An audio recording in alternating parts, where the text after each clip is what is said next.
Guten Morgen.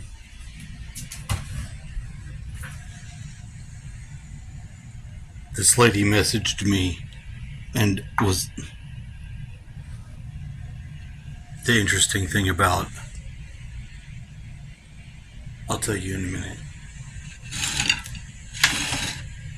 So we're going to create the day. As you can see, I'm the cat.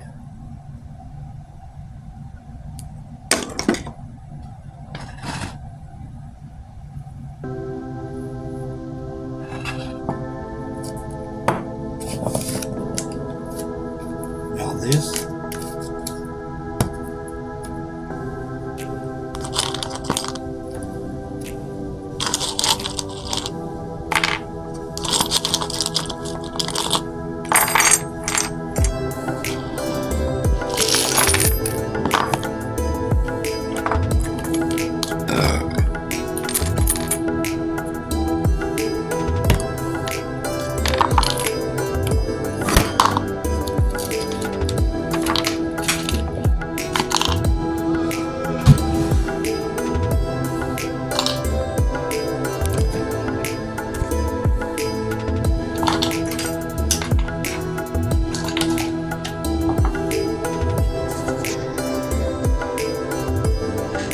that goes in there, and it's going to go to the fire.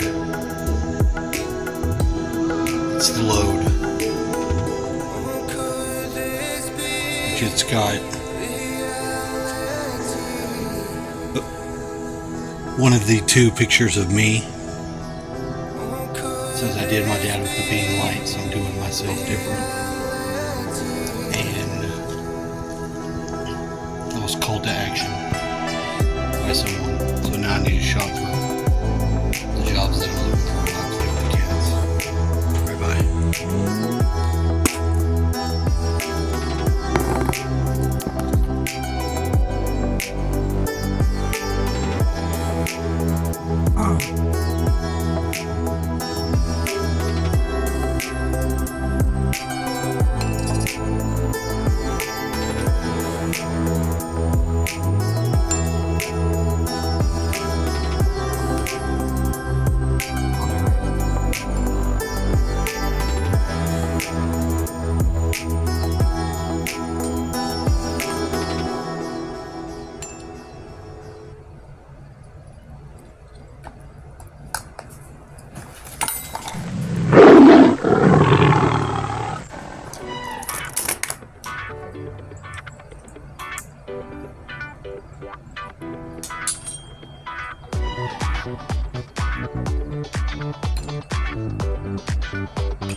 I'm gonna load my car with all my dad's tools, but I like these chrome vanadium wrenches.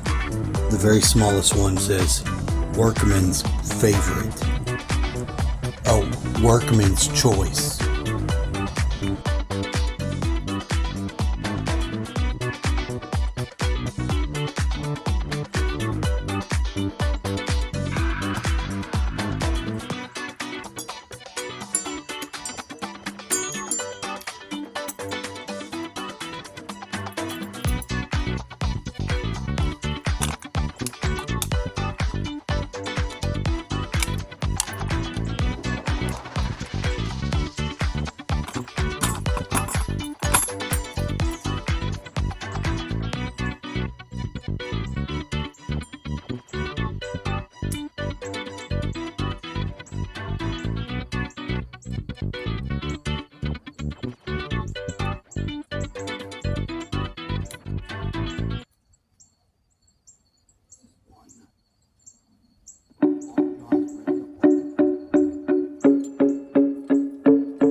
Throughout history, there have been many gurus and spiritual masters who unscrupulously vampire the life force energy of their students and disciples.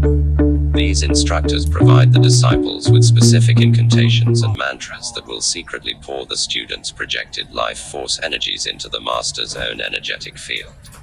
This action causes the students to unknowingly become energetic servants of the guru. In this type of energetic vampirism, the spoken mantra actually feeds. In this type of energetic vampirism, the spoken mantra actually feeds the guru's own energy field and increases his or her own personal powers. Instead of helping the disciples reach enlightenment, the mantras and incantations deplete and weaken the student's life force energy, which they commonly misinterpret as being transported into a sedated state of spiritual relaxation. Defending against a psychic vampire. Sometimes, encountering a psychic vampire may be unavoidable, especially if it involves family members. The following are certain techniques used to assist the individual in protecting him or herself against becoming emotionally and physically drained when encountering energetic vampires. Figure 1.17. 28. 1. Change your body posture. Do not stand or sit directly facing the suspected individual. This angling of your body makes it easier to avoid a complete frontal assault. 2.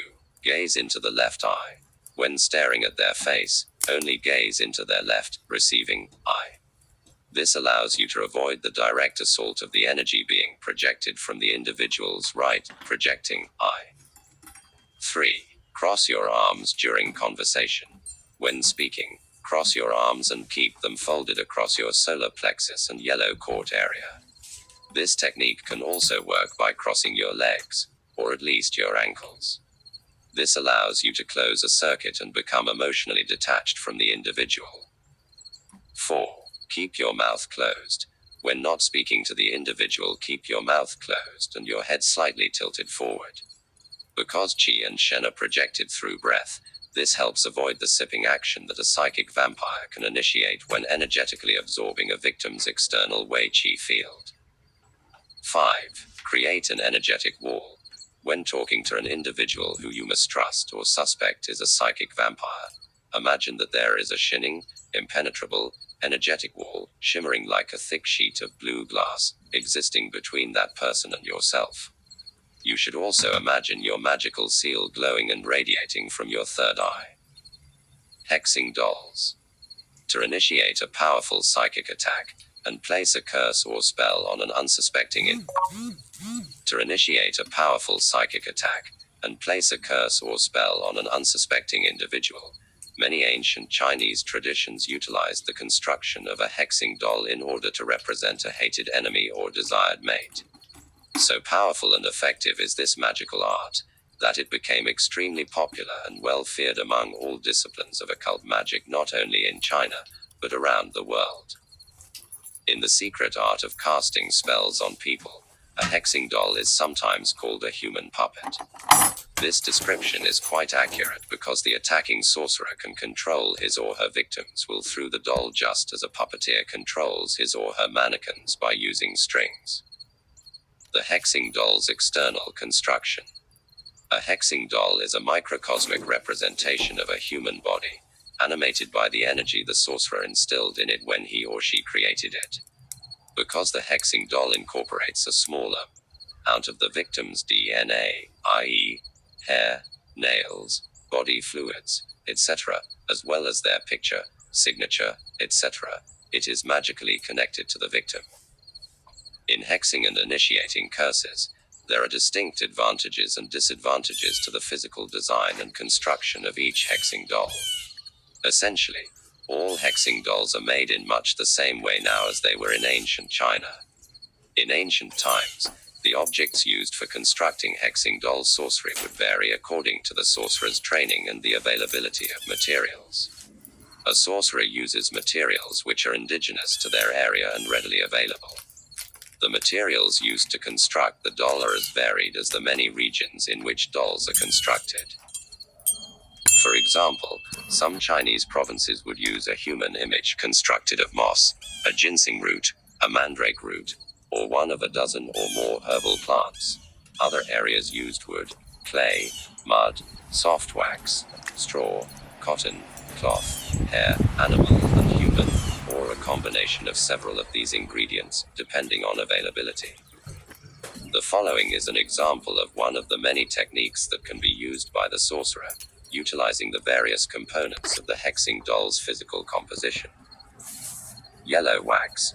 When a sorcerer makes a hexing doll out of yellow wax, he or she will mark its joints with red ink and then hold a burning incense stick or candle flame onto these specific points. This technique will create health problems for his or her victim. Straw.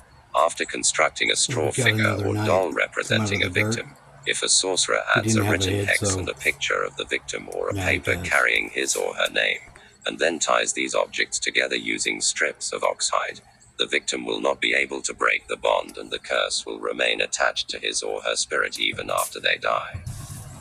The hexing doll's internal construction. Hexing dolls can be stuffed with different materials. While they are commonly stuffed with cloth, skilled sorcerers prefer to stuff them with straw or with the green leaves of special plants such as those that grow in or near cemeteries. These plants have an esoteric power that permeates the dolls. A defending sorcerer can only counter this type of magical power if he or she knows how to use the extract of noxious plants in the hexing dolls he or